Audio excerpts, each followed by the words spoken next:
Hey, welcome to Behind the Message. My name is Rodrigo Cano, and I get to serve as the community pastor in Aurora. And I have John Ferguson right here. He's one of the co-founders of Community Great to Christian be with Church. you, Rodrigo. Always enjoy the chance we have to talk behind the message. Yeah, well, it's great to have you here. So we talk about Philippians today, and the first thing is like, okay, how does the city's name is pronounced? It's Philippi.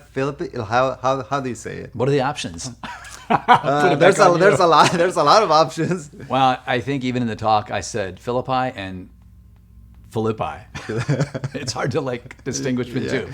But I really don't know. I think I typically say Philippi. Philippi. But I don't okay. think. I think you're okay saying Philippi also. Okay, yeah, there you go. So if anyone was wondering, And I'm hoping that's the number one takeaway that people get from this talk is it's how not to pronounce the city. How not to pronounce. Okay. How not to pronounce the city of Macedonia, right? Okay, cool. Is it Macedonia or Macedonia? Macedonia, right? Okay. Yeah, which is actually Greece. But yeah, Greece is easy. One syllable. You don't have to worry about it. Yeah. Well, let's move on. Let's just call it Paul's letter to Greece. Yeah, there you go. To Greece. Yeah.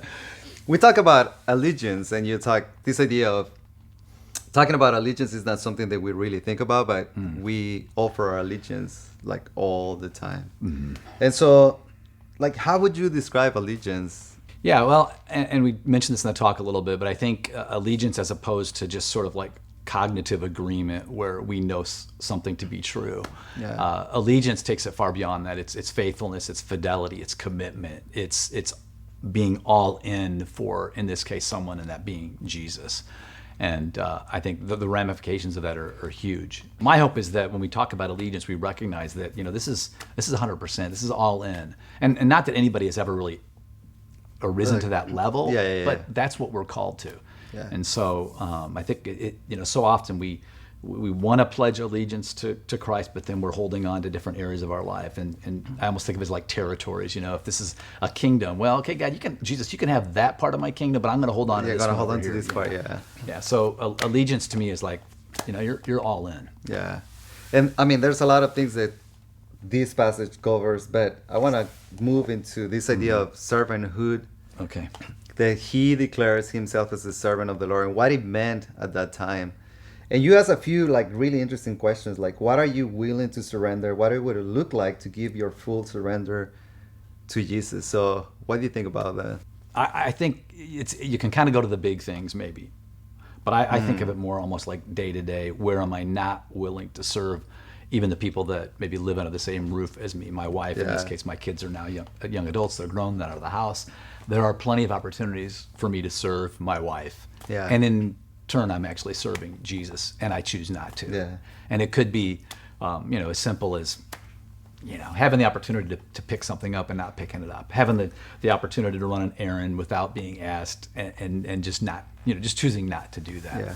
So there are certainly larger ways that we serve, but I think those day-to-day little ones, those are the ones that I struggle with the most. It's just being selfish and not willing to be a servant in that way. And I think that's what I love about what Paul chooses that word servant very intentionally. Yeah. Nobody in that day would choose to be a servant. He willingly chose to be a servant and called himself that. I think that's great because, like you said, sometimes we think about the big things. Mm-hmm. I think that's where my mind goes.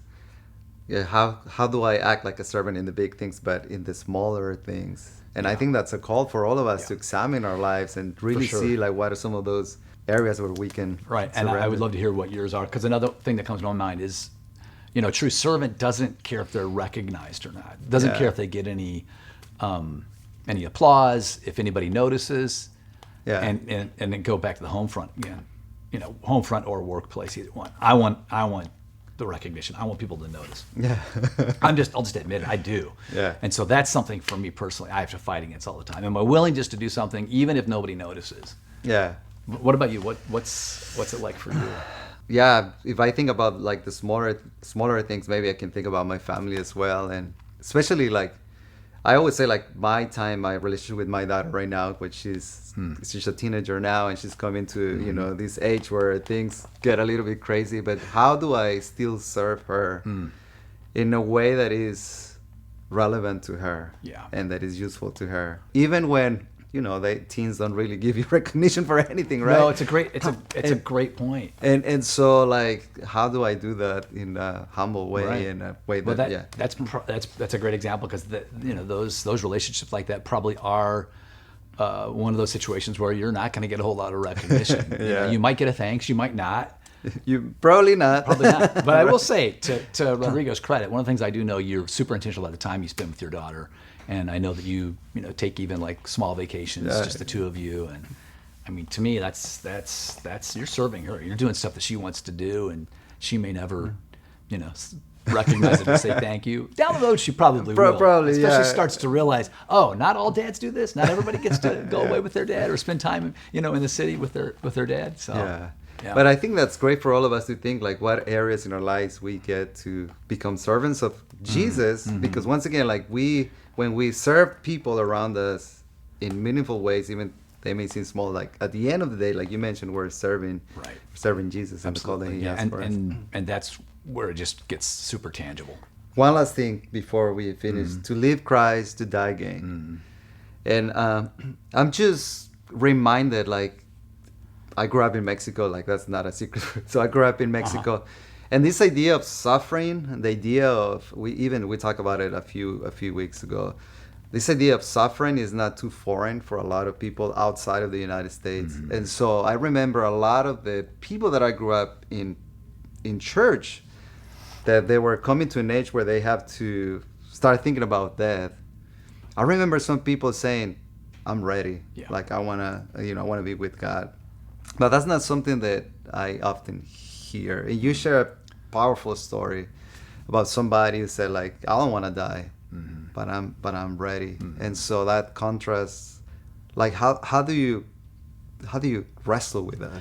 I think that's a great question, and I think the person whose memorial service I officiated recently, that person had terminal cancer, and he knew there was nothing more at that point that looked like that the doctors could do. So outside of a miracle, he knew he was going to die. Yeah. I don't know if he would have completely been able to say that a few months before his diagnosis. Maybe he could, maybe he couldn't, and I'm not taking that away from him. Yeah. But I do think, for whatever reason, I mean, in the United States, among so many people, the idea of suffering and even the idea of saying I'm ready to die would be considered almost like, what are you giving up, or that's kind of morbid, or something like that, rather than, as Paul said it, with confidence. He was ready because he was going to see Jesus face to face. This life is good because I'm going to live for Christ, but if I die, I gain even more because I'm fully in the presence of Christ every moment of every day. So he had a sense of just aspiring to that and looking forward to that, which I think carried him through all the unfinished work that he saw in himself and in the people around him. That's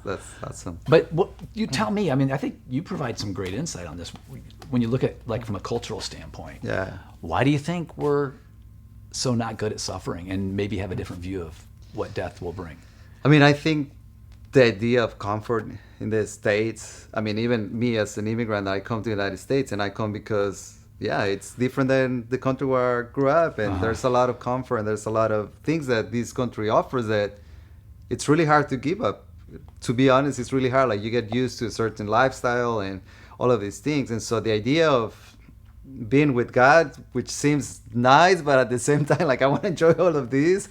So I don't really want to die. Yeah. And so I think that's one of the main reasons. I mean, because once again, like in other countries where suffering is almost like part of everyday, it's expected, it's part of everyday life. So there's always that hope that, one day all of this is going to end and I'm going to be with God, compared to, I really love what's going on around here. Right. And so I think do you fear that you're losing some of that the longer you're I have lost away from definitely some of that, but I think what's useful for me is, obviously I have a lot of family who's still in Mexico, and so when we go and visit and we see, and I mean this with a lot of respect, like, there's a lot of, once again, things that they may seem to lack in the natural and materially, but you see them smile, like, they live a life that is balanced in the sense that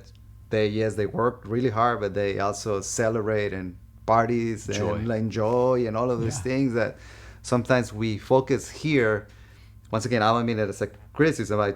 just my experience, we focus so much in achieving and doing that we forget about the rest of the stuff, like living life, enjoying your family, spending time with them, Being grateful. being grateful for what God you has have, given and you. yeah. Wow. Okay, I'm convicted.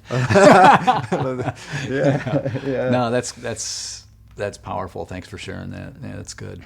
We talk about this U plus. This is something that we've been talking about. Yeah. This relationship with God. So we're asking people, or we're inviting you to read the book of Philippians with us through the community daily. Right. So how would they do that? Where do they need to go? Yeah, great question. You can go to the website, sign up, I believe, at communitychristian.info.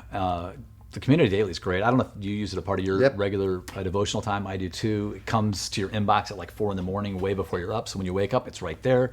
A few verses of scripture, some reflection questions. I think it's a great tool, especially during this series. Sign up for it. Walk through Philippians with us. Yeah, and so read it, and then you invite everyone to discuss it with other people as well, with your small group, with your family. Yeah, and even in the summer, I know some groups take a little bit of a break or have a different schedule.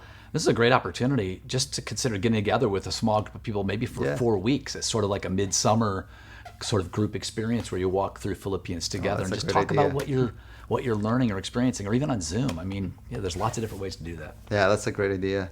And the last thing is to find ways that we can be on mission. I think that's really important, this idea of being on mission outside of the four walls. So thank you for the encouragement. Thank you for the challenge. Thank you for sharing the message today. So for this and more information, you can go to communitychristian.info. You can find all the information, everything that is happening in our community. And so thank you for joining Behind the Message, and we'll see you soon.